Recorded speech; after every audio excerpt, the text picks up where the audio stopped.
presentes neste encontro com o Sr. Lilian Thuram, que é o fundador e principal dirigente da Fundação com o seu nome, Fundação Lilian Thuram, que tem como objetivo a educação contra o racismo.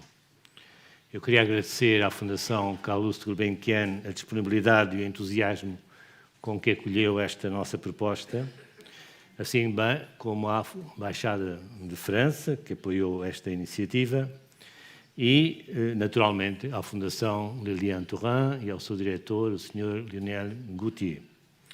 Eu chamo António Pinto Ribeiro e sou investigador do projeto Mémoire Filhos do Império e Memórias Pós-Coloniais, e é um projeto que está sediado na Universidade de Coimbra, no Centro de Estudos Sociais.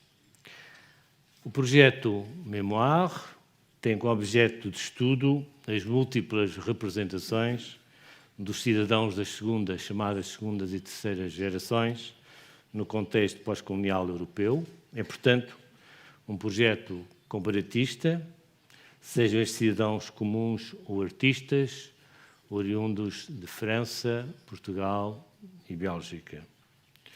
Neste projeto, ocupamos-nos, portanto, de estudar as heranças dos traumas coloniais, bem como da sua possível superação, feita das mais diversas formas. Neste sentido, as memórias individuais e as que se tornam memórias coletivas, daqueles que são os herdeiros do colonialismo e, de alguma forma, refletem no seu material de trabalho, nas suas produções, quer de cidadãos comuns, quer de artistas, aquilo que são as heranças do colonialismo ou a sua ultrapassagem.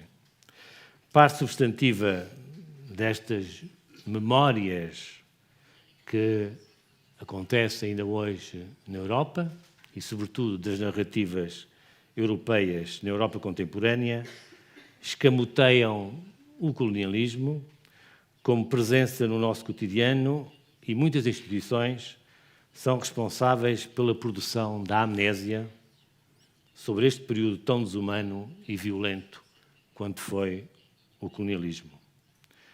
Estudamos que o racismo e a xenofobia são muito mais que um problema de cor de pele, fazem parte da base de um sistema económico, social e político. E por este mesmo, ninguém melhor que o Sr. Lilian Thuram para nos ajudar a educar-nos contra o racismo. Monsieur Lilian Thuram, muito obrigado pela sua generosidade, por estar conosco e pela sua enorme disponibilidade.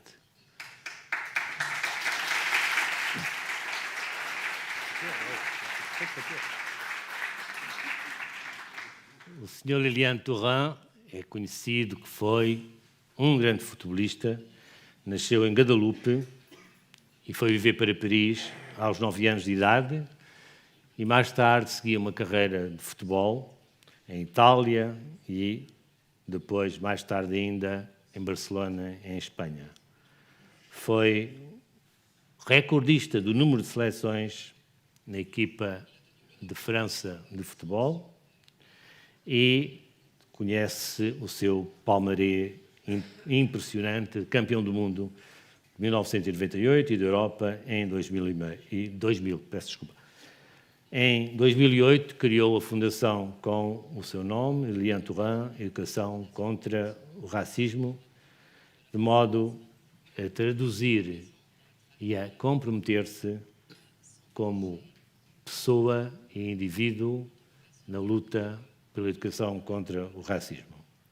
Recebeu o Prémio de Ética da Fundação Keba Mbaye, o Senegal, em 2014, e é doutora honoris causa pela Universidade de Estocolmo, na Suécia, e pela Universidade Stirling, na Escócia.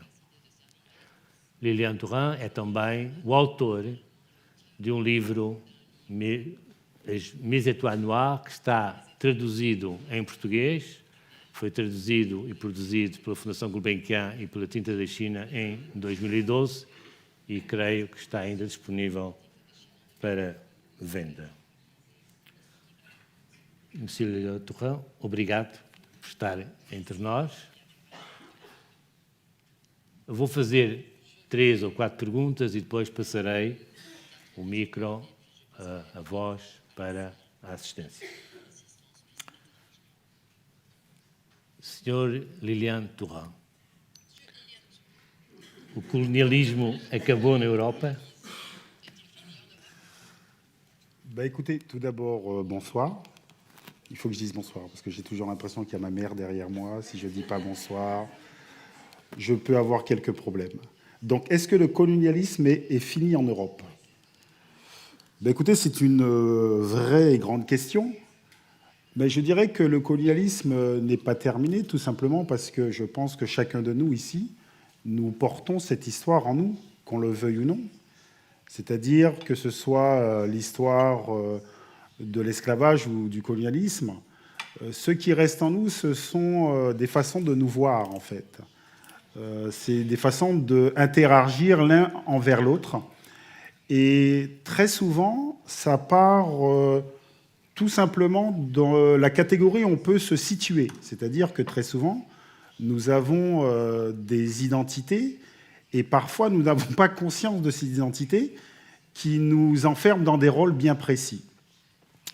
Quand je parle d'identité, c'est-à-dire que j'arrive à 9 ans dans la région parisienne. Et ce qui est très intéressant, c'est que lorsque j'arrive dans la région parisienne à l'âge de 9 ans, je deviens noir. Ça peut paraître bizarre, parce qu'en fait, on devient noir. On devient noir dans le regard des autres. Et dans cette classe de CM2, certains de mes camarades essaient de me faire comprendre que je suis moins bien qu'eux parce que je suis noir. Mais ce qui se joue aussi, c'est que ces mêmes enfants, lorsqu'ils me disent que je suis noir, sont en train d'intégrer, je dirais, un complexe de supériorité raciale. C'est-à-dire que lorsqu'on devient noir, il y a quelque chose en face. C'est-à-dire que ces enfants-là devenaient blancs.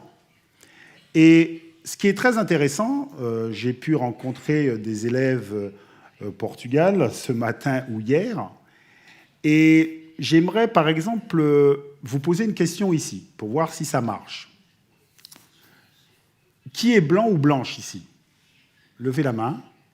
Ah, il n'y en a qu'un seul. Ah, vous m'avez fait peur, quand même. Soyez pas timide. Qui est blanc et blanche? Jeune homme, tu es blanc? Oui. Tu es sûr? Okay. Non, mais ne rigolez pas.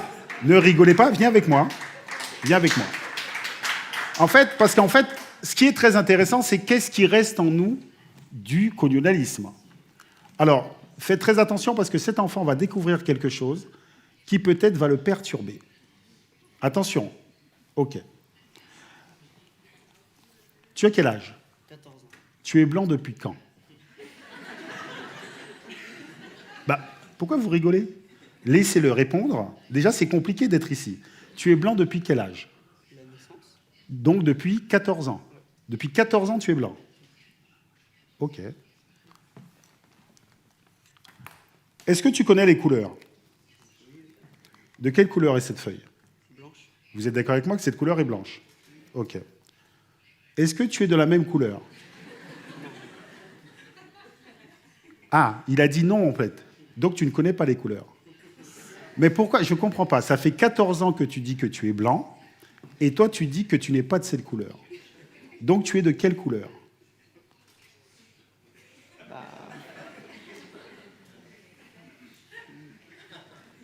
Tu es de quelle couleur alors? Un mélange des deux. Donc c'est un mélange des deux. Il ne sait pas sa couleur. Est-ce que ceux qui ont levé la main sont dans le même état? Un peu perturbant en disant, bah attends, qu'est-ce que c'est? Donc tu es de quelle couleur d'après toi? Je sais pas.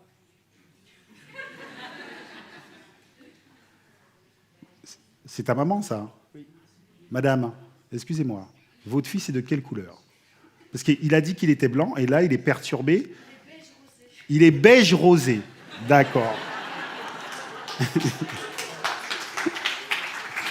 Alors, en fait, ce qui est très intéressant, c'est en fait le fait de se percevoir blanc ou noir. En fait, c'est ça aussi le reste du colonialisme. C'est qu'effectivement, ce garçon, à 14 ans, il est persuadé d'être blanc. Ici, il y a peut-être des personnes plus âgées qui ont levé la main, qui sont persuadées d'être blancs. Mais en fait, ce qui est très intéressant, c'est que lorsque on prend une identité, lorsqu'on se met dans une catégorie, après, il y a des rôles à tenir. C'est-à-dire que lorsque vous êtes homme, lorsque vous êtes femme, en fait, vous devenez. Et petit à petit, on vous demande de jouer des rôles. Le rôle de la femme, c'est ça. Le rôle de l'homme, c'est ça. Et donc, en grandissant, on reproduit des schémas de génération en génération. Et c'est exactement la même chose lorsqu'on est blanc. C'est-à-dire qu'il y a des choses qu'on intègre. Je suis blanc. Et la couleur de peau, ce n'est qu'une construction politique. Et ça paraît stupide. Et qui m'a appris ça? Il y a eu 2 expériences. Un jour, en Italie, je demande à un de mes fils, le plus petit, je lui dis qu'Efren, mon amour, tu es le seul petit garçon noir de ta classe? Et lui, il me regarde et me dit, mais papa, je ne suis pas noir. Et moi, je me dis, il a un problème, il n'assume pas sa couleur. Je dis, ah bon, tu n'es pas noir? Il me dit, ben non, je suis marron. Et je dis, ah bon? Je dis, mais les autres de ta classe, ils sont de quelle couleur? Il me dit, bah, ils sont roses. En fait, vous voyez que la couleur de peau est une construction. Mais avec la couleur de peau se jouent des choses. Et il faut être attentif à ça. Et je pense qu'effectivement, ce qui reste du système esclavagiste, du système colonial, c'est exactement cette perception. Et c'est ce qui se joue. Et très souvent, vous allez défendre une certaine identité. Et défendre une certaine identité, c'est refaire des hiérarchies.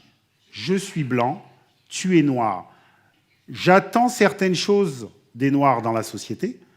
Je suis blanc, je suis homme, je suis une femme. J'attends des choses de la femme. Et en règle générale, il se reproduit des hiérarchies de domination, qu'on le veuille ou non, de façon inconsciente ou non. Et je pense que déjà questionner ces catégories, c'est déjà sortir de ces schémas-là. Donc fais attention. Donc tu es de quelle couleur? Beige rosé, c'est ça? Mais c'est pas parce que ta mère t'a dit que t'es beige rosé que tu dois répéter. Bon voilà, va t'asseoir. Donc en fait, je vous ai dit qu'il allait être perturbé. Hein. Donc en fait, oui, sincèrement, je pense que nous devons déjà se questionner de savoir d'où nous parlons. Parce que très souvent, on ne se questionne pas. Et très souvent, les gens qui sont d'une certaine rigidité, c'est parce qu'ils ont intégré une identité et qui défendent cette identité. Et donc, ils ne pensent pas en tant qu'être humain. Ils défendent une identité qui, parfois, est extrêmement dangereuse. Ah oui, c'est vrai, mince. Sinon, je ne comprends rien. Excusez-moi. Lilian, você esteve aqui nesta sala há 7 anos, no contexto de outro programa, o programa Próximo Futuro da Gulbenkian, e nestes 7 anos muitas coisas no mundo mudaram. Presidentes racistas existem hoje em vários países, primeiros-ministros racistas.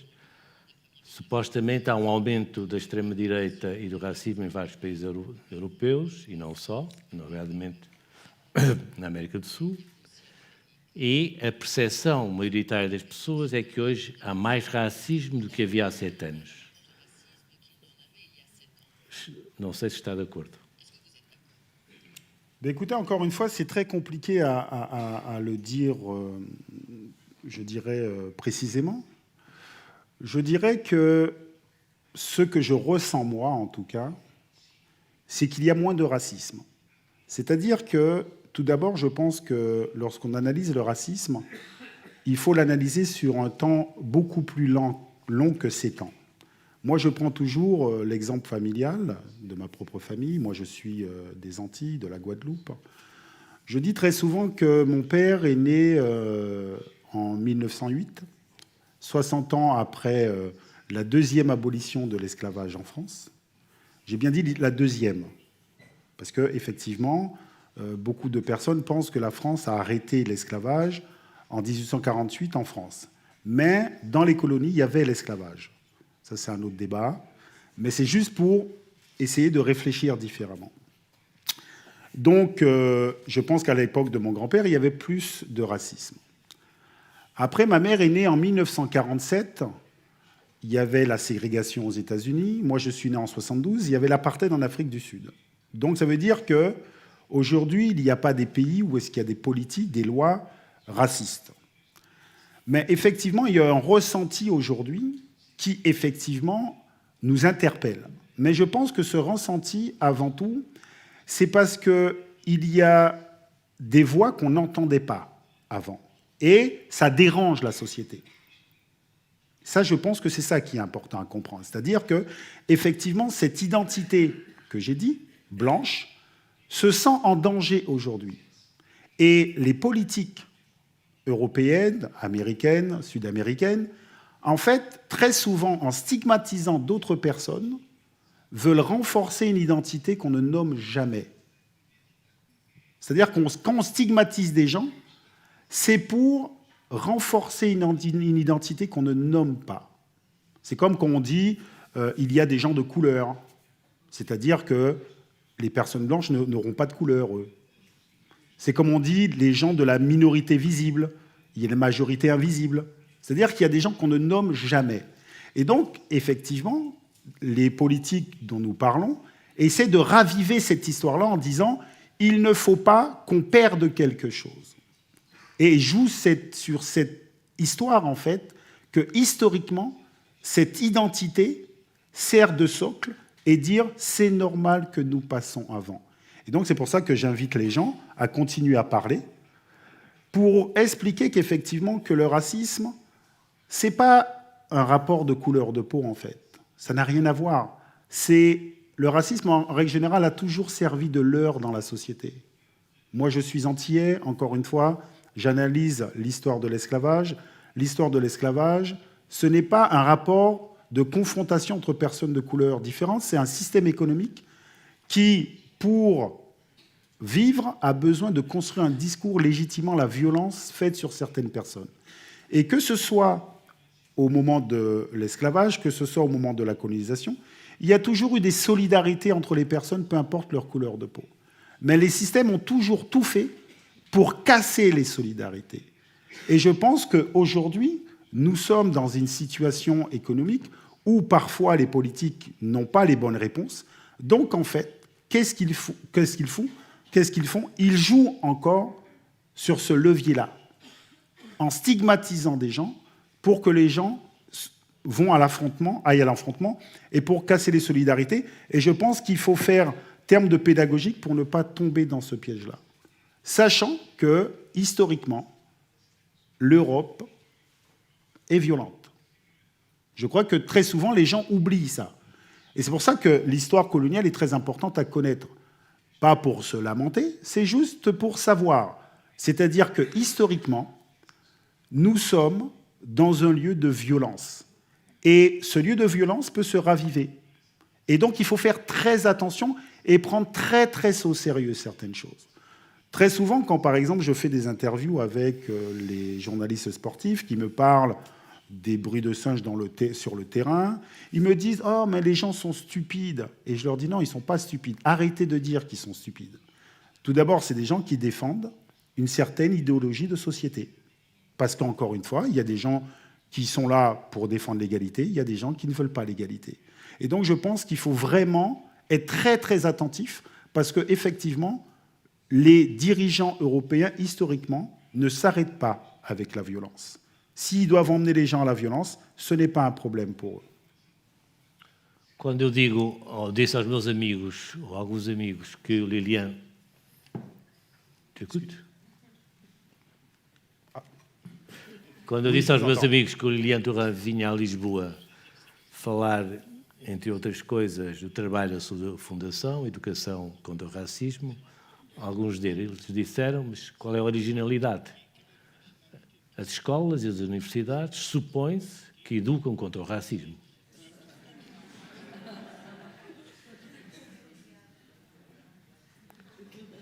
C'est fini? Oui. Ah.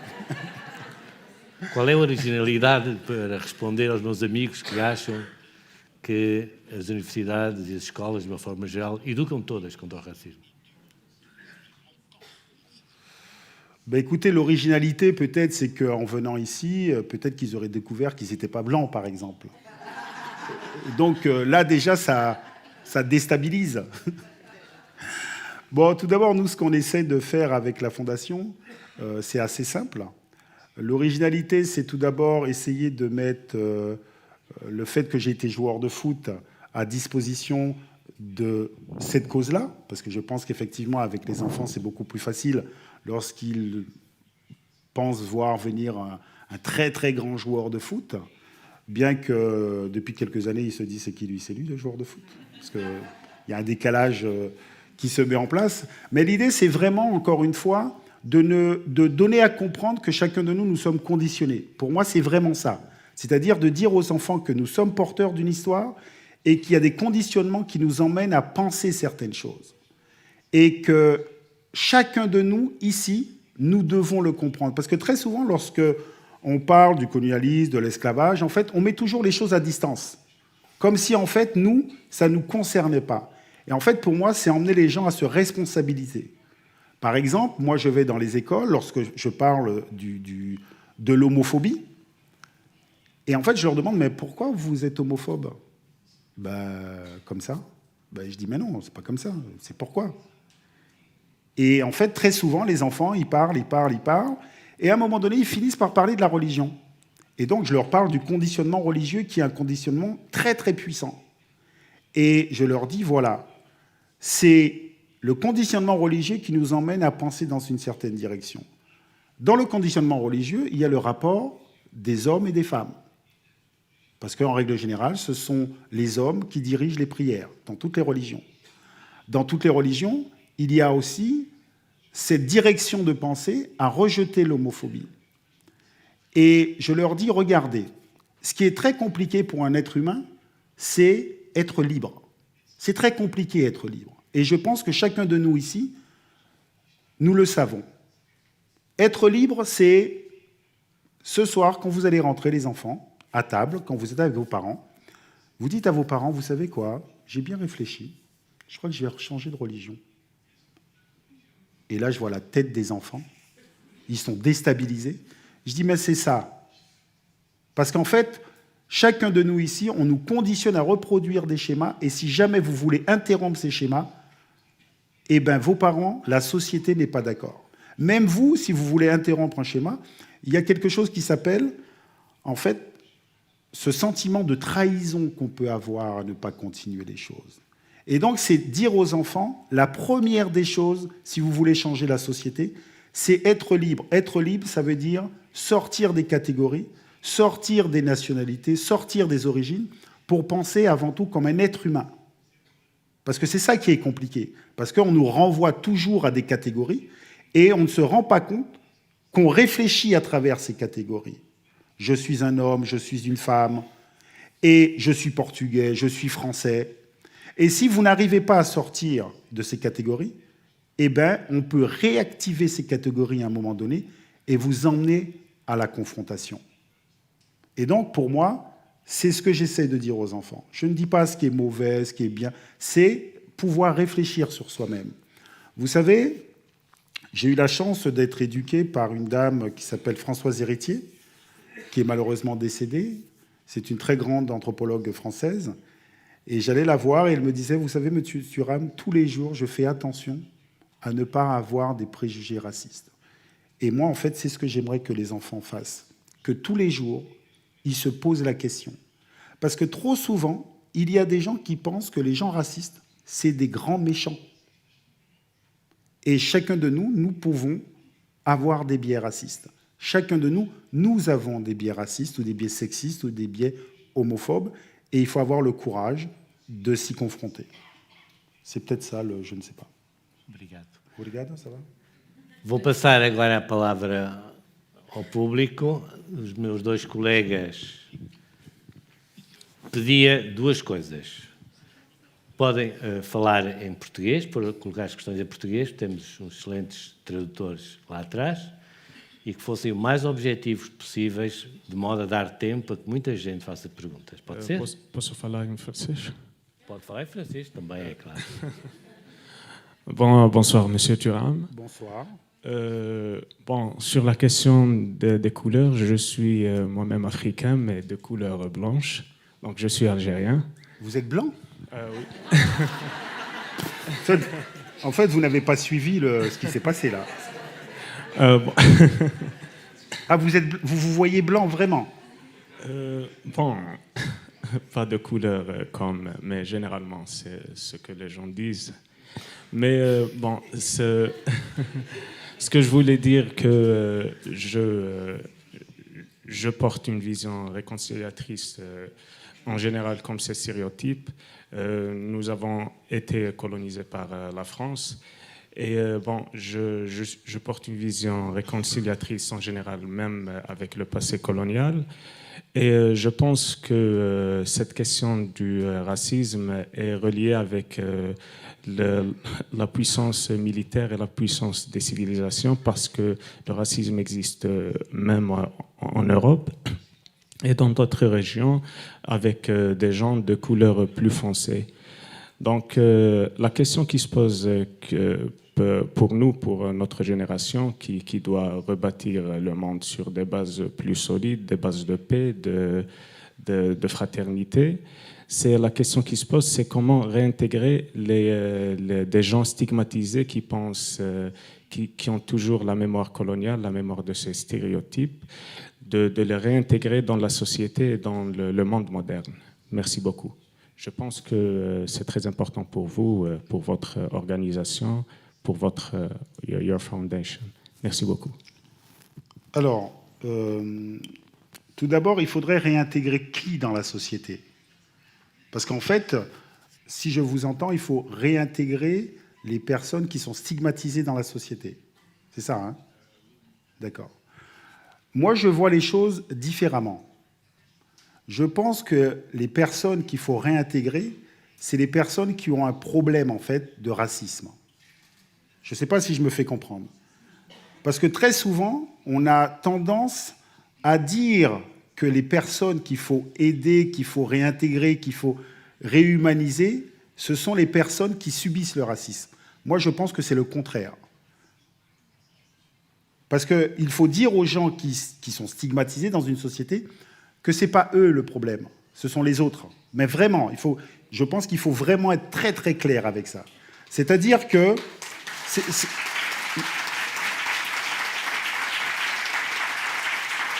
Parce que hier soir, à l'université, on avait des discussions avec des professeurs et des élèves. Il y a un jeune Brésilien qui a pris la parole et qui disait oui, on enferme les personnes noires dans le sport, il faut les réhumaniser par les études, par la connaissance, par le raisonnement. Non, il faut arrêter ça. C'est-à-dire, c'est un piège en fait. Les personnes qui ont un problème, ce sont les racistes. Et donc, effectivement, je pense, encore une fois, vous touchez quelque chose d'intéressant, parce que je pense qu'il faut se questionner sur les rapports de force, notamment militaires. Ça, je suis d'accord avec vous, parce qu'effectivement, ce sont des puissances militaires qui construisent le discours. C'est-à-dire qu'ils sont en capacité de violenter les gens et de construire un discours, historiquement, en légitimant cette violence. Et donc, je pense qu'effectivement, ce n'est pas une question de rétablir, pacifier, c'est prendre connaissance de l'histoire.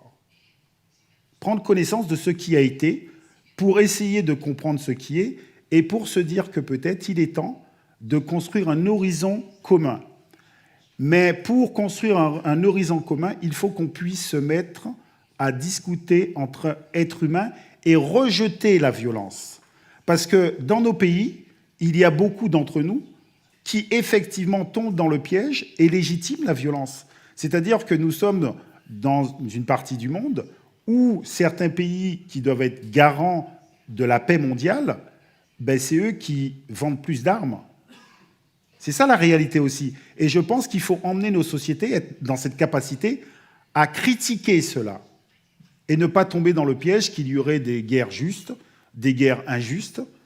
Parce que depuis la nuit des temps, vous savez, lorsque vous lisez des choses sur le colonialisme, il y a toujours eu des gens pour légitimer et dire que c'était juste de faire ce qu'on faisait. Aujourd'hui encore, il y a des gens qui voudraient qu'on aille recoloniser. Je vais vous raconter une petite histoire très intéressante. Je suis en train de manger avec des gens dans une grande table aux Seychelles. Et là, les gens vous disent, mais c'est quand même dommage que la France ait quitté certains pays d'Afrique, que l'Italie n'a pas colonisé totalement l'Éthiopie, parce que ça aurait été très très bien. Regarde dans la situation où sont ces gens. Parce qu'en fait, c'est ça la vérité. C'est-à-dire qu'il y a encore des gens qui pensent que la colonisation a été quelque chose de positif et qu'il faudrait recoloniser. Moi, je suis français. Il y a des gens en France, il n'y a pas très très longtemps, qui ont essayé d'expliquer que la colonisation a été une très bonne chose. Donc je pense que la première des choses, c'est avoir une vision très claire de l'histoire pour pouvoir agir sur aujourd'hui et partir dans un chemin beaucoup plus intelligent. Mais l'idée, ce n'est pas d'être contre ou pour les gens. Voilà. Mais perguntas? D'autres questions? Eu vou falar em português. Manuel Santos. Boa noite, Monsenhor Lilian Torrent. A questão que eu lhe coloco é como é que se pode falar de educação para o racismo num país como Portugal, em que há uma rejeição clara da herança colonial, em que há o mito do bom colonizador, onde há um discurso de tudo o que é novo e entra no círculo público merece ataque, rejeição e até primeiras páginas, mas sempre no sentido negativo. Eu posso citar aqui o caso que é inédito. Eu nunca ouvi na história política portuguesa uma deputada ou um deputado que com um mês de legislatura é todos os dias, mas todos os dias, capa de jornal, notícia de jornal, e sempre no negativo, com juízos de valor sobre a pessoa, por pessoas que dizem-se idôneas, que não conhecem essa mesma pessoa, mas a julgam por aquilo que é aparente. Estou a referir o caso da deputada Joacine Catar Moreira. Como é que é possível falar justamente disso quando há um silêncio institucional à volta dessas questões? Num país que toda a Europa, nesse momento, trabalha sobre a década dos afrodescendentes, em Portugal não houve uma ação pública, uma decisão institucional do Estado português em relação a essa década. Quando essa década foi colocada, foi justamente por causa do problema colonial que criou essa relação, esse histórico que nós conhecemos na relação com essa herança colonial. Falou do lugar de violência. Regra geral, o discurso à volta da violência que se fala, e é essa razão de ouvirmos também isso em África e em outras partes, do regresso das caravelas a esses sítios, tem a ver justamente com isso, com um constante discurso relativo à saudade colonial por parte de muitos africanos, entre parênteses, de cor branca, que continuam a cantar o mito da harmonia social que existia, quando nós todos sabemos que em África ser branco, entre aspas, era um privilégio. E claramente o negro que cultivava não entrava na casa do senhor doutor ou o igual e não estudavam na mesma escola. Ou seja, como é que um país como este, que hoje tem aqui tanta gente reunida, que eu nunca vi em outras ações sobre a questão da necessidade da educação contra o racismo, só aqui veio porque é uma figura pública mundial que está a falar. Quando internamente as pessoas que vivem essas realidades e esses problemas promovem eventos, não há esta moldura aqui presente. Não há. Não há. Ou seja, como é que é possível falar de educação para o racismo nessas condições? Obrigado. Alors, tout d'abord, comment parler de l'éducation contre le racisme? C'est-à-dire que votre prise de parole, c'est de l'éducation, c'est-à-dire donner de l'information pour permettre aux gens de réfléchir différemment. Parce que, en fait, éduquer, c'est répéter sans cesse. Par contre, je pense que vous êtes mieux placé que moi, parce que vous avez l'air un peu plus âgé. Je crois, je ne suis pas sûr. En fait, l'histoire des luttes pour l'égalité, Ben, c'est celle-là, c'est-à-dire qu'à un moment donné, il y a des gens qui sont dans une situation de difficulté contre un système et qui dénoncent le système, jusqu'au jour où il y a des failles et que le système soit dans l'obligation de changer. C'est-à-dire que l'égalité se gagne, elle ne se donne pas. Donc effectivement, que ce soit en France ou au Portugal, il y a des gens qui ne veulent pas écouter, mais si nous sommes en train de parler aujourd'hui dans cette salle, c'est parce qu'il y a des gens qui ont fait le travail avant, de génération en génération. Donc ça veut dire que nous devons assumer ce que nous devons faire aujourd'hui dans notre génération. Et donc les luttes, les difficultés qu'on va pouvoir avoir vont servir les jeunes générations. C'est-à-dire que moi, si je prends la parole, si je me sers du fait que j'ai été joueur de foot, c'est pour envoyer aussi un message aux plus jeunes. C'est-à-dire, vous ne devez plus avoir peur de parler. Moi, par exemple, la première fois que j'ai commencé à parler du racisme, la première personne qui est venue me dire « Mon chéri, il ne faut plus parler de ça », c'est ma maman. C'est ma mère qui est venue me dire qu'il ne fallait pas parler de ça. Tu sais, mon fils, tu es joueur de foot, tu as de l'argent, ne t'intéresse pas à ces choses-là. Et j'ai dit à ma mère « Mais non, maman, toi, tu as eu l'habitude de raser les murs, mais c'est fini ce temps-là. Il faut éduquer les jeunes générations à parler, à dire les choses. Et en disant les choses, ça va déranger obligatoirement. Ça va déranger parce qu'il y a des gens qui ne veulent pas entendre ce discours. Il y a des gens de bonne volonté qui ne comprennent pas parce qu'ils n'ont pas été éduqués. C'est-à-dire que nous vivons quand même dans un lieu, et ça je l'ai vu, je le vois même en France, même au Portugal.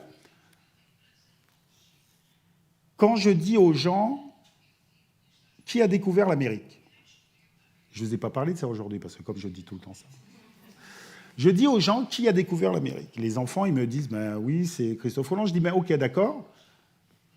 On apprend aux enfants encore qu'ils sont sur le bateau quand ils découvrent l'Amérique. Donc c'est normal qu'ils pensent dans une certaine direction. C'est-à-dire qu'en France, si demain vous sortez et vous dites, oui, quand même, Jules Ferry, c'est pas gentil ce qu'il a été dit quand même, hein. Eh bien, on va vous sauter dessus en disant, mais monsieur Thuram, quand on dit Colbert, le code noir, ben en fait, c'est ça le problème. C'est-à-dire que moi, on a fait des interventions dans des grandes écoles en France. Je demandais aux gens, est-ce que vous connaissez le code noir ? 0 personne. Et donc, nous sommes dans une situation comme ça. Soit, effectivement, on prend la parole, on dénonce les choses pour avancer, soit on ne dit rien. Donc, c'est pour ça que je pense que, plus que jamais, il faut discuter. Et débattre, c'est éduquer les gens à entendre un autre discours. Et moi, je ne suis pas naïf. Vous savez, les choses ne vont pas changer en 5 ans, en 10 ans. C'est-à-dire que dans 50 ans, il y aura encore des gens pour défendre l'égalité. Mais ce qui paraît compréhensible. Parce que de l'autre côté, le système est beaucoup plus puissant. Et peut-être que dans 10, 20 ans, effectivement, dans les manuels scolaires, on va changer les choses grâce à des personnes comme vous qui ont pris la parole à un moment donné. Et je pense que nous soyons dans une salle où il y a autant de personnes, vous devez être heureux de ça. Parce que c'est dire qu'effectivement, il y a plus de gens qu'on le pense qui veulent faire changer les choses. Et moi, je suis bien placé pour vous dire qu'il y a énormément de personnes qui voudraient que les choses changent. Et vous savez quoi ? De l'autre côté, il y a des gens qui ont peur parce qu'ils ont compris déjà que les choses changent. Et c'est ce qu'il faut retenir.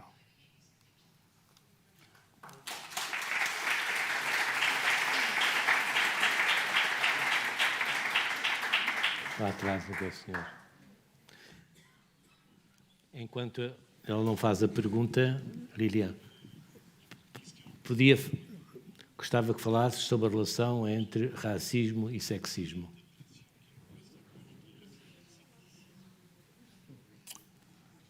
Ben en fait, c'est très compliqué. Vous savez, lorsque vous êtes dans une société, que vous subissez le racisme, c'est que vous n'avez pas confiance, en fait. Parce qu'on peut vous dire... D'ailleurs, il y a une phrase qui est très violente, en fait, souvent, quand vous parlez du racisme, et que les gens ne savent pas comment sortir de ce débat. Ils vous disent, quand même, c'est mieux qu'avant. Hein. Et ça, c'est d'une violence totale, en fait. Parce que beaucoup de gens vous le disent, c'est mieux qu'avant. Mais en fait, les gens ne comprennent pas que... on s'en fout que ce soit mieux qu'avant, parce qu'en fait, nous avons des enfants, nous avons des vies, et on voudrait avoir les mêmes opportunités que tout le monde. On voudrait vivre aussi bien que tout le monde, et de ne pas subir ce traumatisme. Parce qu'en fait, beaucoup de personnes ne comprennent pas que le racisme, c'est avant tout un traumatisme total, en fait. C'est d'une violence. Et si vous n'avez pas des parents qui vous éduquent pour rapidement expulser ce que vous allez recevoir, mais vous grandissez différemment. C'est-à-dire qu'on apprend aux gens qui subissent le racisme un mésamour de soi-même. Mais c'est d'une violence totale. Vous vous rendez compte? Parce que, encore une fois, moi j'ai été joueur de foot. La première des choses pour être un grand joueur de foot, ce que je n'ai pas été, c'est l'estime de soi, la confiance qu'on a en soi, le potentiel qui s'imagine, et tout d'un coup, ça vous donne une puissance en disant « je suis capable de, je peux réussir ». Mais lorsque vous subissez le racisme dans la société, mais en fait, vous ne développez pas cette chose-là. Et surtout, lorsque vous subissez le racisme dans une société, on vous demande de vous taire et de ne rien dire.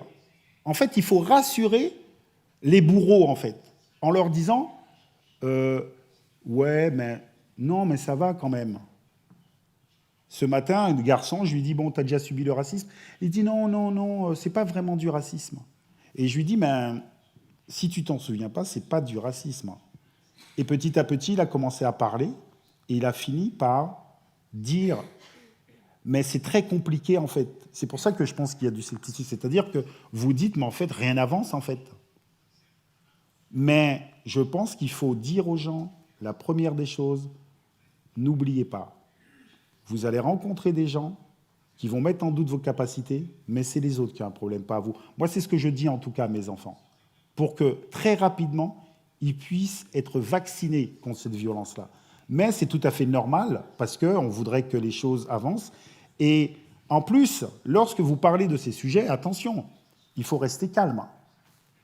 Parce que si vous vous énervez, les autres, ils ne comprennent pas.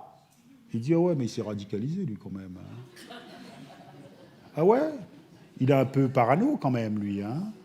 Tu trouves pas ?» Et donc, c'est pour ça que même sur le lieu de travail, par exemple, les gens qui subissent le racisme, mais ils n'ont pas trop en parler.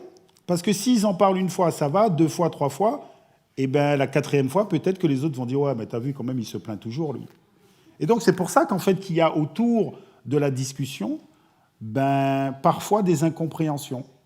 Et moi, en tout cas, j'invite les gens à parler, jusqu'au moment où, effectivement, les gens comprennent que le racisme, ce n'est pas simplement un sentiment personnel, mais c'est un système de pensée qui fait que certains sont persuadés d'être mieux, et surtout certains, en ne voulant pas aborder ce sujet, en fait, veulent garder la place de dominants où ils sont. Vous savez, encore une fois, pour vraiment comprendre le mécanisme du racisme lié à la couleur de peau, je pense qu'il faut regarder ce qui se passe entre les hommes et les femmes. Parce que la plus vieille des hiérarchies qui existent dans nos sociétés, c'est la hiérarchie entre les hommes et les femmes. Et depuis des siècles, on a éduqué les hommes à ça, et les hommes ont fini par intégrer ce discours. Les hommes ont tellement intégré le discours de domination, et comme disait Madame Françoise Héritier, c'est que les hommes se sont permis le droit de tuer leurs femelles. Et en fait, c'est pour ça qu'il faut absolument aborder ces sujets-là, parce que c'est de la violence. Et vous voyez bien, par exemple, avec aujourd'hui la libération de la parole des femmes, mais ça crée une crispation aussi chez les hommes. Parce que là aussi, parfois, il y en a qui disent « Ouais, ben c'est trop quand même, il ne faut pas exagérer. Ça va. » Donc quand même. Et nous avons de la chance, parce qu'avant, historiquement, les femmes qui dénonçaient les injustices, on les traitait de sorcières et on les tuait. Et c'est pour ça que je dis qu'il faut comprendre la violence dans laquelle nous nous trouvons et la difficulté d'avancer. Mais par contre, je pense que ce n'est pas parce que c'est difficile qu'il ne faut pas faire le travail. Et il faut éduquer les générations à changer, sachant qu'il faut créer des solidarités.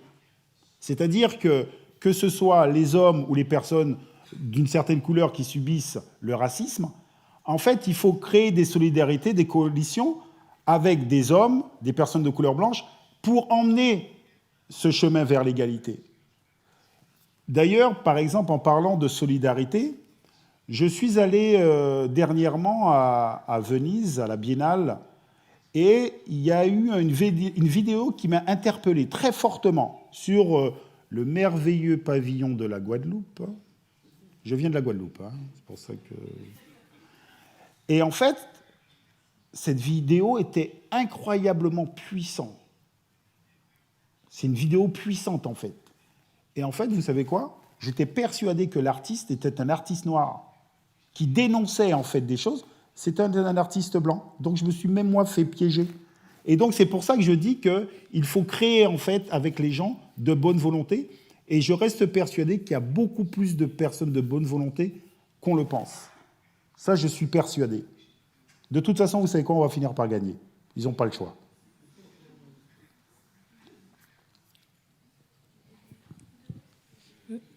Em português, olá, boa noite.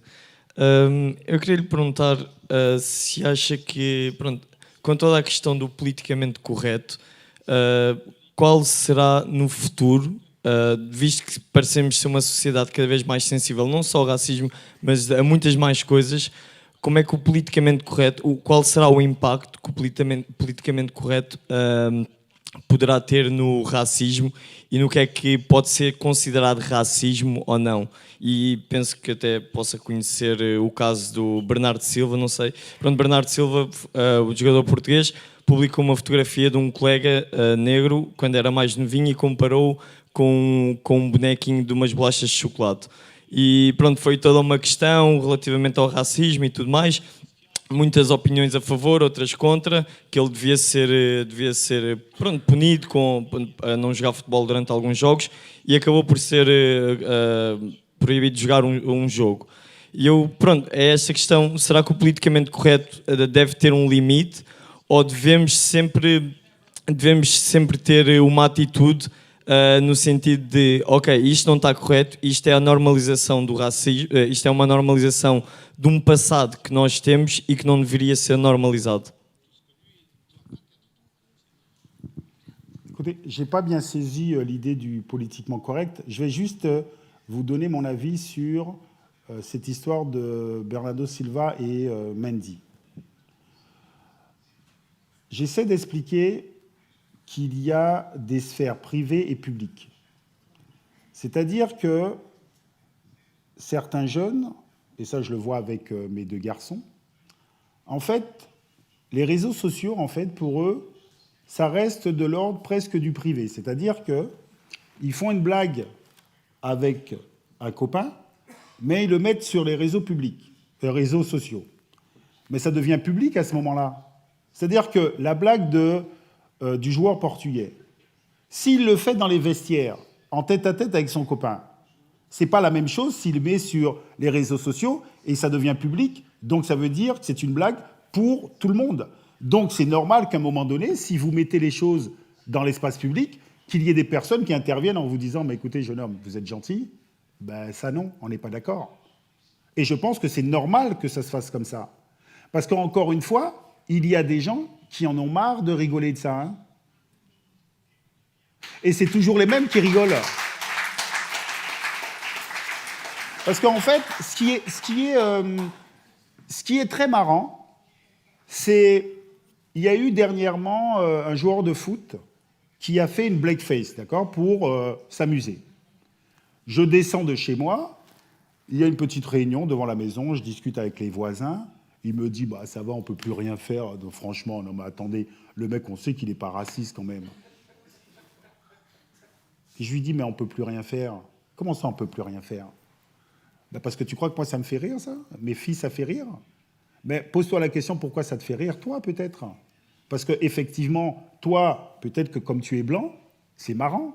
Mais les Noirs, ils en ont marre qu'on te déguise en noir. Moi, je ne me déguise pas en blanc. C'est quoi cette histoire? Moi, mes enfants, quand ils étaient petits, pour se déguiser en Superman, ils mettaient l'habit de Superman, mais ils se disaient pas, tiens, je vais mettre blanc pour être Superman. Ils n'avaient pas besoin. En fait, il faut comprendre aussi. Et c'est très intéressant quand on commence à dire, on ne peut plus rien dire. Si, on peut dire, mais pas comme avant. Et je pense que c'est très important, la façon de dire.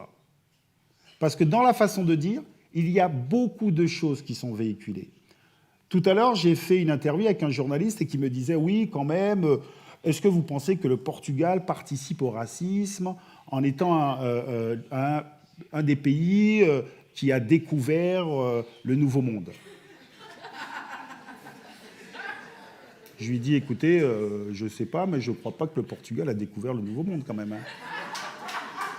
Mais en fait, c'est juste pour vous dire qu'il y a nos façons de faire, et ce n'est pas méchant, encore une fois, parce que je ne vais pas dire qu'il voulait créer une certaine méchanceté par cette blague, non. C'est sympathique. Mais il faut juste lui expliquer qu'effectivement, que ça véhicule une certaine façon de penser. Et peut-être qu'il faut arrêter avec cette façon de penser. Mais, encore une fois, il faut parfois se mettre à la place des autres pour comprendre la violence. Il y a des gens, ouais, ils en ont marre, en fait, ça suffit. Et il faut comprendre. Et très souvent, quand vous dites que vous en avez marre, on dit, ouais, ça va, t'as pas d'humour. C'est bon, on peut même plus rigoler. T'as vu, on peut pas rigoler avec vous. De toute façon, je vais te dire un truc. Vous là, hein, c'est vous les plus racistes. Parce que ça finit toujours comme ça. Hein. C'est-à-dire que moi, je suis bien placé pour le savoir, parce que dernièrement en France, j'ai dénoncé le racisme contre un joueur de foot en Italie, et à la fin, on m'a dit que c'était moi le plus raciste, et que j'aimais pas les Blancs.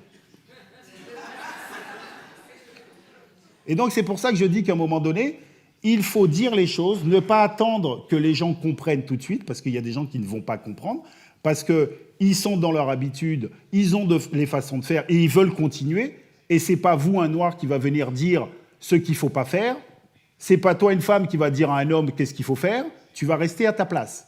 Parce que c'est ça l'histoire. Hein.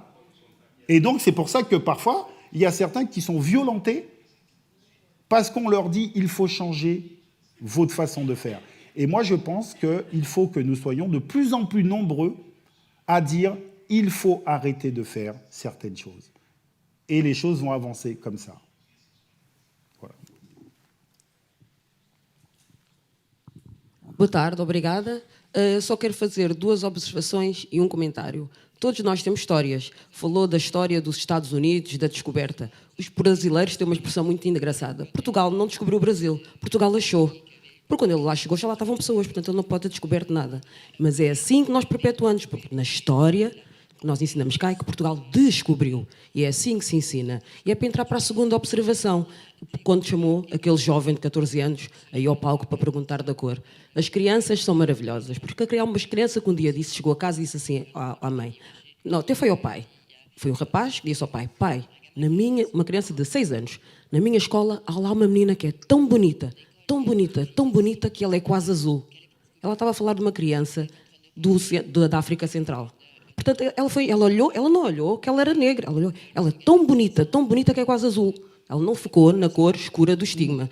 Isto para entrar na pergunta final, e que é o desafio que este senhor estava a dizer. Porquê é que nós estamos aqui, temos aqui mais gente aqui, não tem, eu falo disto há muito tempo.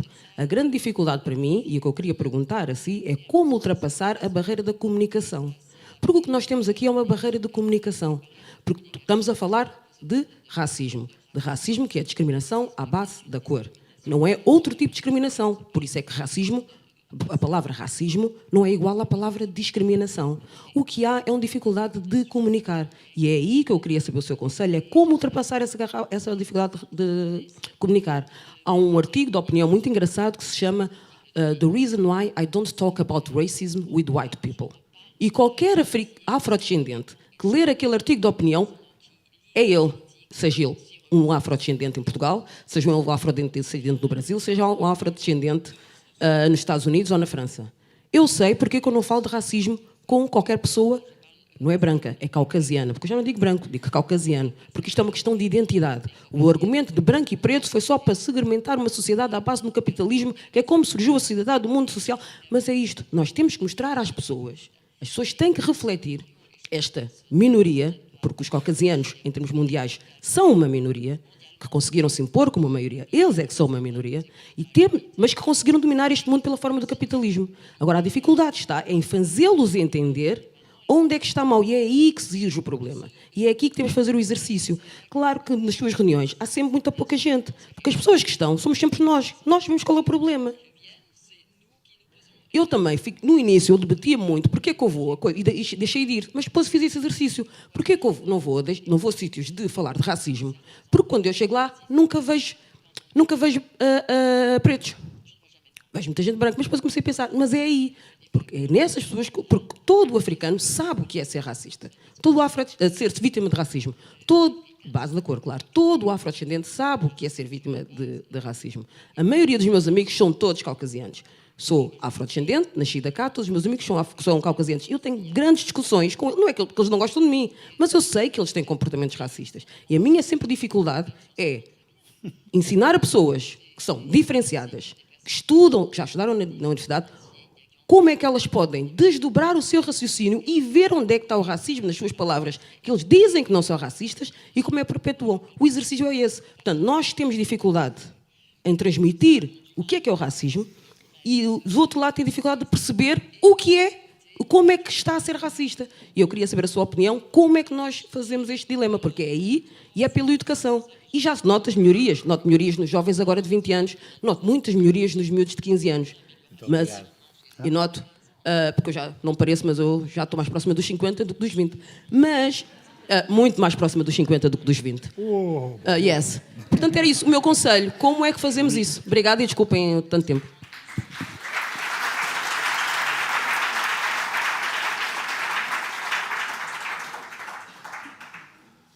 Alors, tout d'abord, je pense que parler entre personnes qui subissent le racisme, c'est primordial. C'est très important. Pour certains, ça peut paraître absurde, mais toutes les personnes qui subissent le racisme n'ont pas conscience, en fait, de l'histoire, n'ont pas conscience des stratégies qui ont été mises en place historiquement.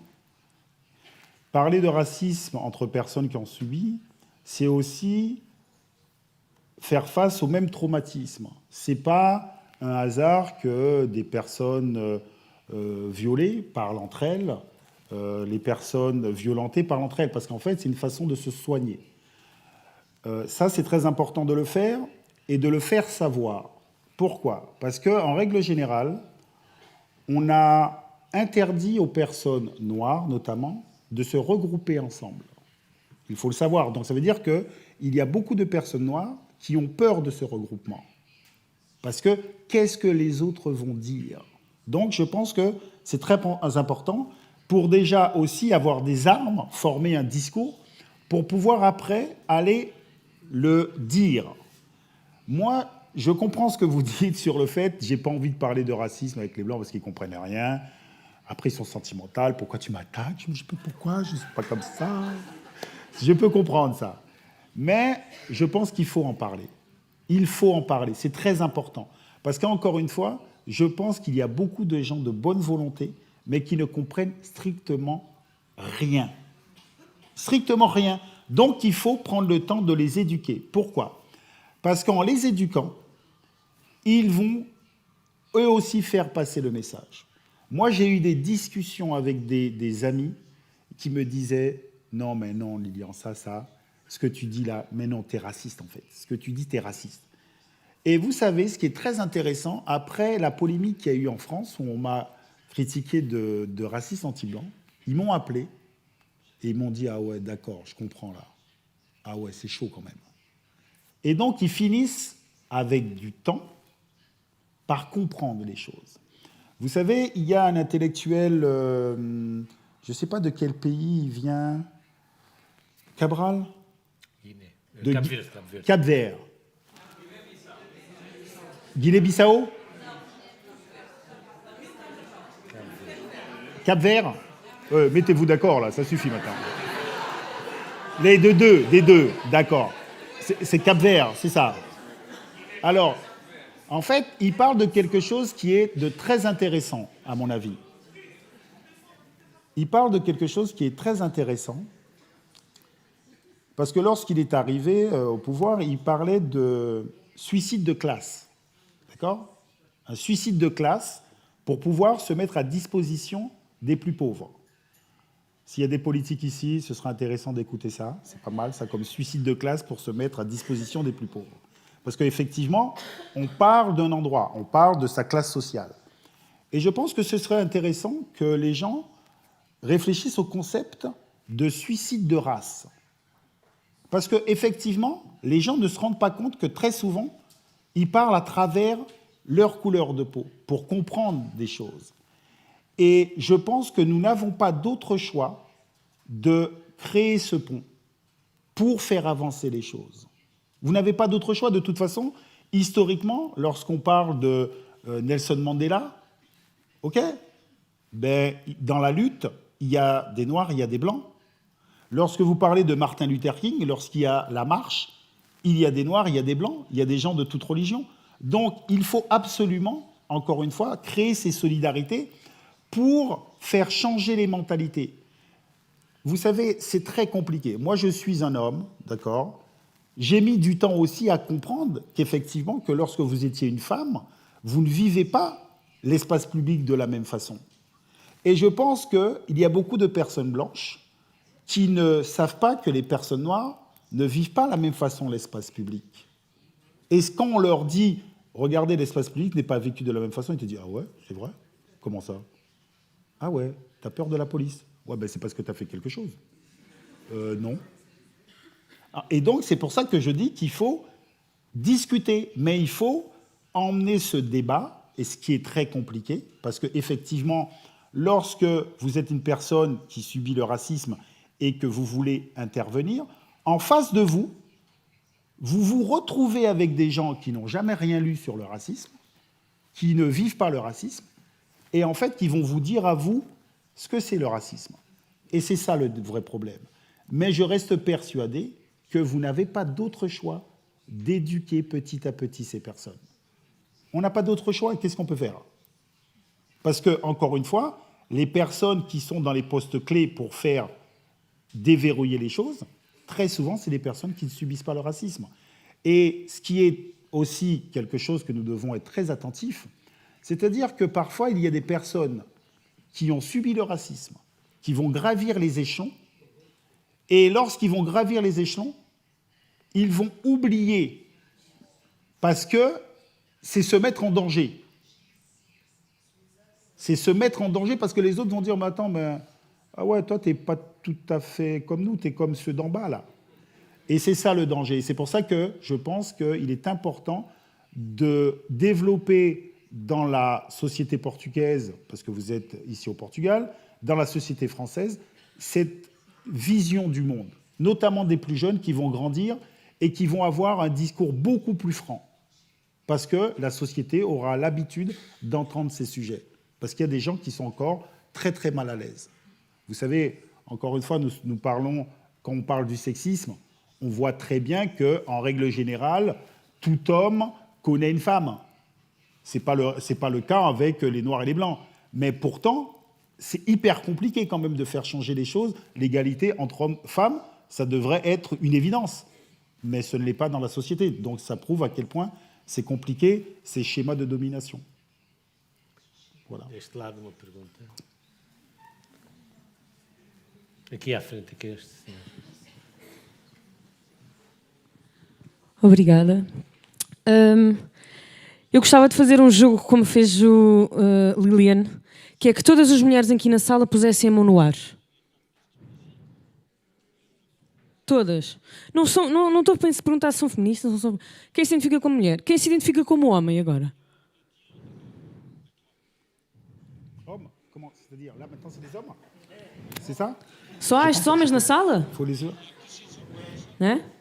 Bom, há pouco perguntávamos sobre sexismo, não é? E as primeiras 4 pessoas que falaram foram homens. Deixo só para reflexão. Nós Eu faço parte do IMUN, do Instituto da Mulher Negra em Portugal, e nós tentamos fazer uma coisa o ano passado, que foi trazer os discursos feministas e da questão do racismo às escolas. E a primeira coisa que fizeram foi: sim senhora, venham, bora. Vamos falar sobre isto. Começámos a falar de consciência negra e a dizer: pois, a história não é bem como vos contam, não é? E o que é que as pessoas disseram? Bom, para um ano se calhar a gente já não vos quer cá, não é? Pronto, e então a minha pergunta é muito simples, é: como é que nós contornamos um sistema que efetivamente controla aquilo que é a nossa história para depois fazermos este trabalho através da escola, não é? Porque nós falamos de educação e sabemos que o principal lugar onde nós encontramos um grupo de crianças ou de jovens reunidos é na escola. Só que também sabemos que a escola, que é o principal veículo da educação, depois da família, é também um sítio que subjoga estas pessoas a uma determinada história. Portanto, a minha questão é exatamente esta: de que forma é que nós conseguimos contornar isto para continuarmos a ir às escolas, para continuarmos a falar de consciência negra? E porquê? Porque, também pensando naquilo que dizia a rapariga antes de mim, que é os brancos, quando se juntam, estão a fazer uma manifestação, não é? Como quando o grupo de jovens, contra aquela coisa climática, se sentaram à frente do Banco da Europa, houve polícia, mas eles ficaram lá sentados horas. Agora, quando os pretos foram para a rua dizer não ao racismo, foram acusados de motim. Foram acusados de motim, foram julgados como adultos e muitos deles ainda estão em julgamento. Obrigado. Ok? Portanto, como é que a gente faz isto? Obrigada. Alors, qu'est-ce qui se passe? Je peux répondre? Oui. Oui. Alors, vous savez, il faut regarder un petit peu ce qui se fait dans d'autres pays. Et dernièrement, je suis tombé sur un reportage aux États-Unis. Je pense que si ça se passait au Portugal, peut-être que ça créerait quelques problèmes. Si ça se passe en France, c'est une révolution. Alors, mais c'est une révolution, je suis français, donc on a l'habitude de faire la révolution. En fait, ce qui se passe, c'est qu'en fait, aux États-Unis, il y a de plus en plus d'écoles qui, en fait, sont pour les afro-descendants. C'est-à-dire qu'il y a des écoles privées où les enfants vont et on leur raconte l'histoire de l'Afrique, l'histoire des États-Unis, l'histoire du monde vue par les Africains. Mais si ça se passe en France, écoutez-moi bien, là je peux vous dire que c'est une révolution. C'est-à-dire que ce n'est pas la police qu'on envoie. Et donc en fait je comprends la difficulté parce qu'effectivement, moi si j'ai fait un livre qui s'appelle Mes étoiles noires, c'est un livre pour l'enfant que j'étais. Parce que je dis très souvent que j'ai été à l'école. Et la première fois que j'ai entendu parler de l'histoire des populations noires, c'est par le biais de l'esclavage. Et c'est une violence totale, en fait. Et heureusement, en grandissant, j'ai rencontré des hommes et des femmes qui m'ont permis d'avoir une autre vision des choses, qui m'ont permis, encore une fois, d'avoir une bonne estime de moi et de penser que je suis capable d'eux. Et effectivement, je pense que tous les enfants du monde devraient avoir le droit de ça. Mais pour avoir cette sensibilité, il faut que ça vous paraisse une priorité. Et effectivement, lorsque vous commencez à dénoncer certaines choses, et on vous renvoie à une certaine radicalité, en disant « Non, mais attendez, mais c'est pas bien ce que vous voulez. Pourquoi vous voulez mettre en avant votre identité noire ?» Et en fait, les gens ne comprennent pas la démarche, parce que moi, je reste persuadé que dans une école, plus les enfants vont rencontrer de femmes, plus ils vont rencontrer des personnes de toutes les couleurs, et ben mieux ce sera pour eux. Moi, par exemple, avec ce livre, j'ai eu des personnes qui m'ont dit « Voilà, Monsieur Thuram, ce livre a changé ma vie. » Parce que je pensais qu'effectivement, les personnes noires n'avaient pas fait grand-chose. J'ai eu des personnes qui me disaient « Mais attendez, mais j'ai une librairie, j'ai jamais entendu parler de ces gens. Comment se fait-il » Mais c'est juste simplement parce que, en fait, l'invisibilité de certaines personnes, en fait, d'autres ne le voient pas, en fait. Et moi, je pense que nous n'avons pas d'autre choix de forcer les choses, même si les autres ne comprennent pas. C'est-à-dire que nous, on force les choses parce qu'on comprend la finalité. C'est-à-dire que si les femmes n'avaient pas et ne forcent pas les choses, Mais il n'y a pas d'égalité. Et moi, je suis, encore une fois, le premier à le dire. C'est-à-dire que moi-même, quand j'étais enfant, j'avais des préjugés, par exemple, sur les personnes homosexuelles. Mais si on ne vous choque pas pour essayer de voir et de comprendre qu'il y a un problème, mais vous ne changez pas. Et il y a quelque chose que nous devons prendre conscience quand même. C'est que si à chacun d'entre nous, on demande de changer, c'est compliqué. Ça, c'est la chose la plus compliquée quand même. C'est changer les choses. Donc, il faut prendre conscience qu'on ne peut changer les choses qu'avec du temps et en imposant ce changement et en sachant que certaines personnes vont être réfractaires parce qu'ils ne veulent pas changer. Et donc, ça commence effectivement... Je pense qu'au Portugal existe le mois de l'histoire noire, comme aux États-Unis. Je ne sais pas. Pas encore. Pas encore ? Ben écoutez, il faut le faire. Non, mais il ne faut pas attendre. Attention aussi, il y a quelque chose de très important. Hein. Il y a beaucoup de gens qui voudraient le changement, d'accord ? En disant, ouais, il faut que ça change quand même. Mais en fait, ils ne font rien pour le changement. Donc, il faut quand même qu'on puisse aussi savoir que chacun de nous, nous devons jouer un rôle pour ce changement. Et, encore une fois, trouver les gens de bonne volonté et ne voulant pas que les choses changent comme ça, parce que ça n'existe pas. Voilà. Lilian, gostava que desenvolvesses a ideia de uma sociedade baseada na ideia do être ensemble. L'étranger ? Non, être ensemble. Ah, être ensemble. Alors, en fait, moi, je pense que nous vivons dans des sociétés qui, en fait, cassent les solidarités, cassent même le lien entre nous. Dernièrement, j'étais aux ateliers de la pensée au Sénégal et j'essayais de dire à des jeunes Sénégalais qui me posaient des questions que je vis dans une société, je vis en France, ce qu'on peut appeler aussi l'Occident, c'est-à-dire que l'impression que j'ai, c'est que petit à petit, les gens se referment sur eux-mêmes. Se referment sur eux-mêmes, mais c'est le système économique qui nous emmène à ça. Parce qu'en fait, le système économique dans lequel nous vivons, je pense, a besoin de consommateurs.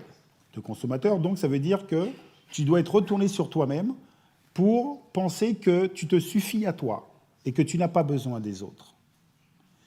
Et la violence se voit, moi j'ai vu ça pour la première fois, j'ai senti cette violence du lien qui se casse.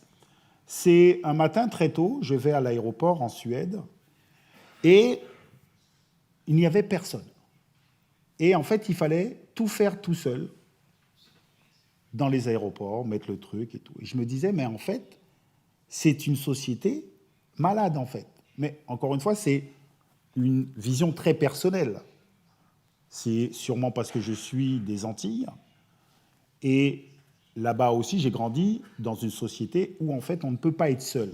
Parce que si on est seul, c'est qu'on est malade. Donc, ça n'existe pas d'être seul. Et donc, je me dis que, effectivement, aujourd'hui, certains rêvent de supermarchés où est-ce qu'il n'y a plus personne.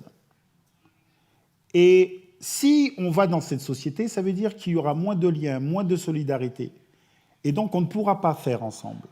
On vit dans des sociétés où on dit aux enfants que l'idée d'être un killer, c'est la chose la plus importante. Moi, je viens d'un milieu où, effectivement, il y a de l'hypercompétitivité, qui est le foot.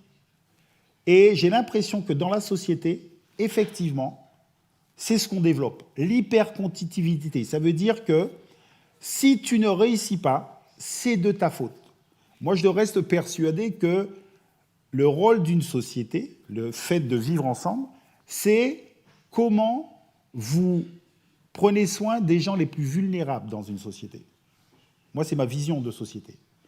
Et aujourd'hui, j'ai l'impression qu'on criminalise les plus vulnérables en leur disant que s'ils n'arrivent pas, c'est de leur faute. Et donc, moi, je me dis que nous allons dans une société de plus en plus violente parce qu'il y a de moins en moins de liens. Et aux ateliers de la pensée, il y a un monsieur qui est venu et il analysait un groupe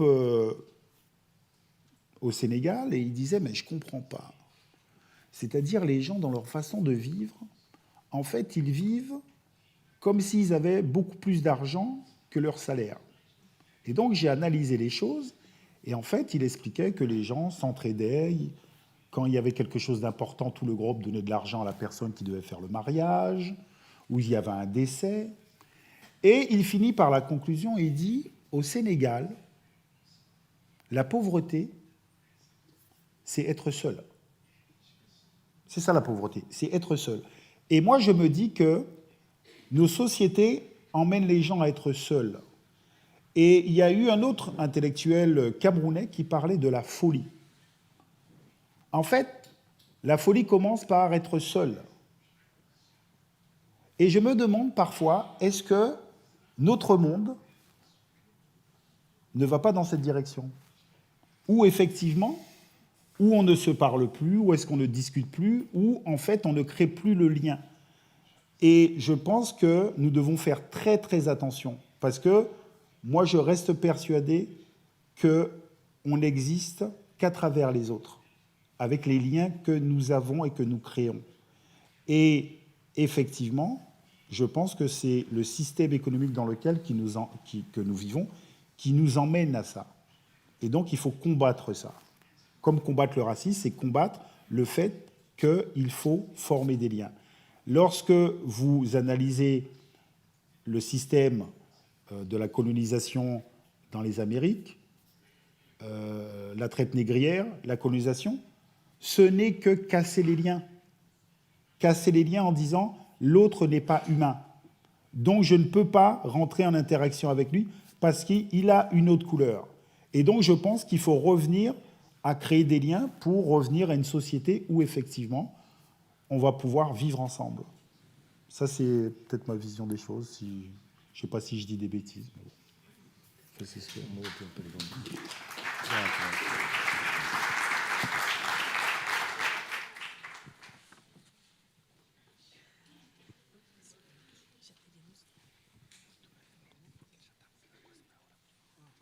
Bonsoir. Bonsoir. Ma question, c'est la suivante. Le thème de ce soir... Plus fort?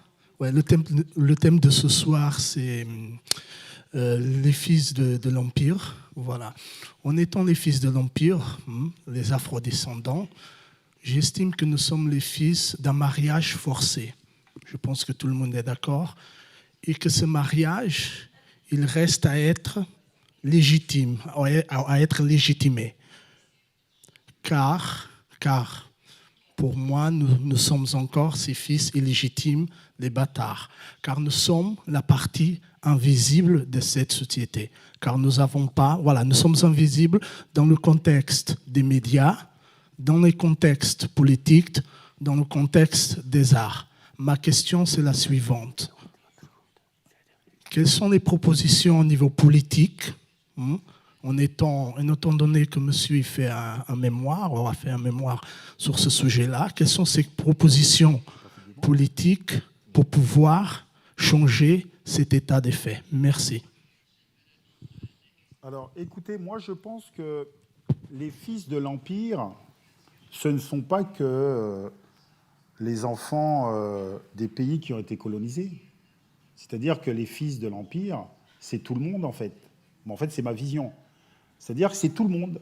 Et nous devons être conscients de cette histoire que nous portons. Moi, je ne vois pas ça comme un mariage. Je ne vois pas ça du tout comme un mariage. Je pense que, normalement, dans tout mariage, on demande au moins à l'autre personne si elle est d'accord ou si il est d'accord. C'est un mariage forcé, ouais. Mais je ne suis même pas sûr que c'est un mariage forcé. Je dirais quelque chose de plus violent. Mais comme je n'ai pas envie de le dire, voilà. Je pense que c'est quelque chose de plus violent. Parce que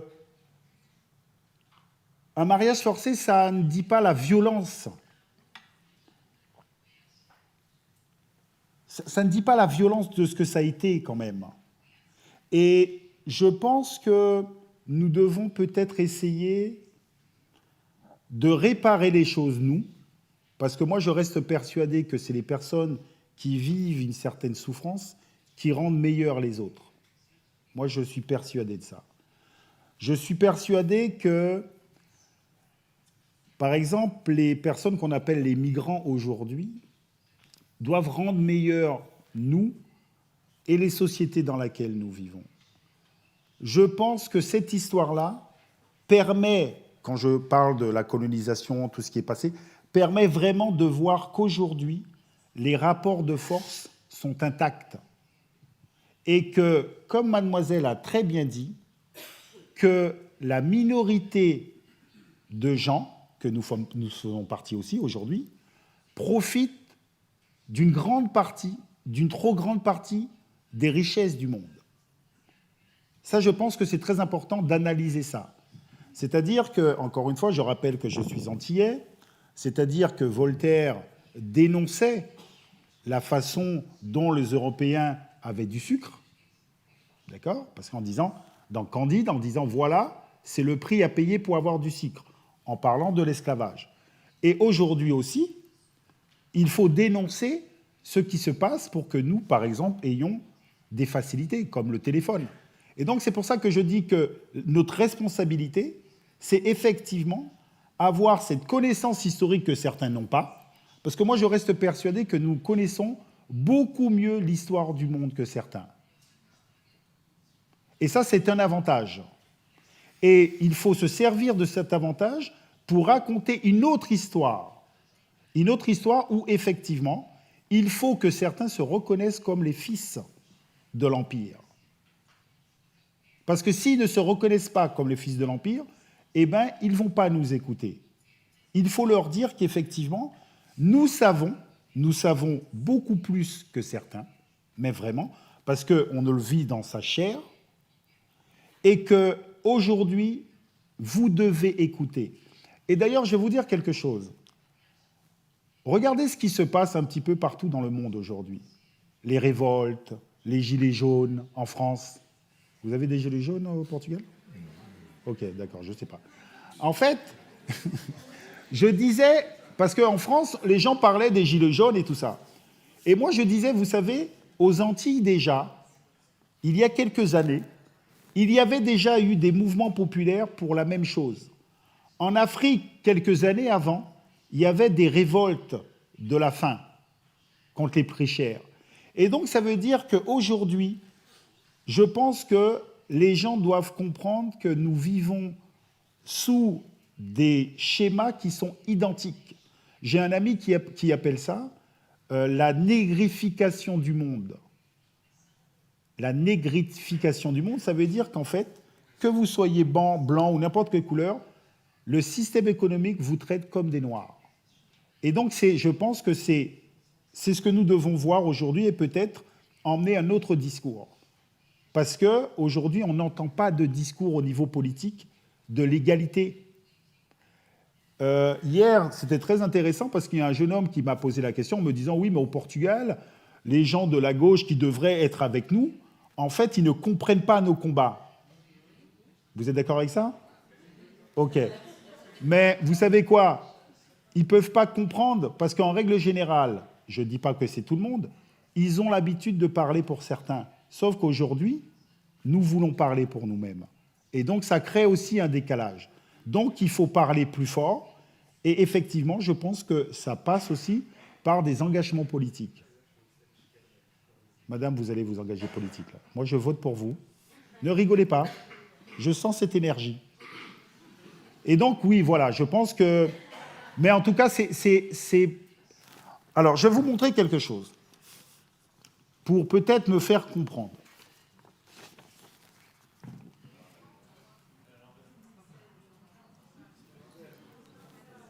Ah, c'était à l'envers. Écoutez, c'est un piège. C'est un piège. C'est un piège. Ne tombez pas dans ce piège, s'il vous plaît. Vous êtes des adultes, ça suffit. En fait, quand je montre cette carte aux enfants, donc ils sont perturbés, ils me demandent de changer la carte, de retourner la carte. Et en fait, j'aimerais vous dire quelque chose, je ne sais pas si vous le savez, c'est-à-dire que les cartes traditionnelles que vous connaissez, il y a l'Europe qui est au centre. Mais sur les cartes traditionnelles, l'Europe est agrandie. L'Afrique est rétrécie, l'Amérique du Nord est agrandie. Et sur ces cartes, en fait, il y a les vraies proportions selon les continents. Et donc, c'est pour ça que j'ai fait cette carte. Déjà, j'ai mis l'Afrique au centre pour rappeler qu'on sommes tous des Africains. Je sais que certains n'aiment pas quand je dis ça, mais nous sommes tous des Africains. Calmez-vous. Calmez-vous.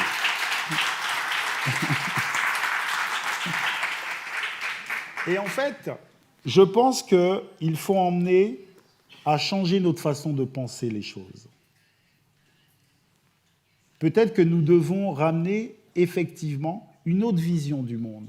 Parce que nous portons des identités complexes, parfois blessées, et nous devons réparer effectivement l'histoire du monde. Parce que l'histoire du monde est une histoire extrêmement violente. Je le disais tout à l'heure. C'est-à-dire que nous vivons dans des sociétés d'une violence totale. Et donc peut-être que nous tous, là, nous devons apaiser ces choses-là en changeant les choses, en changeant de dialectique. Mais croyez-moi, ils ne vont pas vouloir nous entendre tout de suite. Mais vous savez quoi? Comme je dis à mes enfants, nous venons d'une histoire d'une violence totale et nous avons résisté. Donc, croyez-moi, on va résister. Voilà.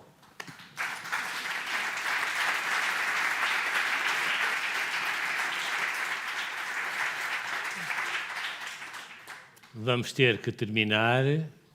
Eu queria agradecer novamente à Fundação Gulbenkian, à Fundação Lilian, à Embaixada de França em Portugal e muito particularmente ao Lilian Thuram, que eu acho que é um dos grandes pedagogos da nossa contemporaneidade. Muito obrigado. Até breve.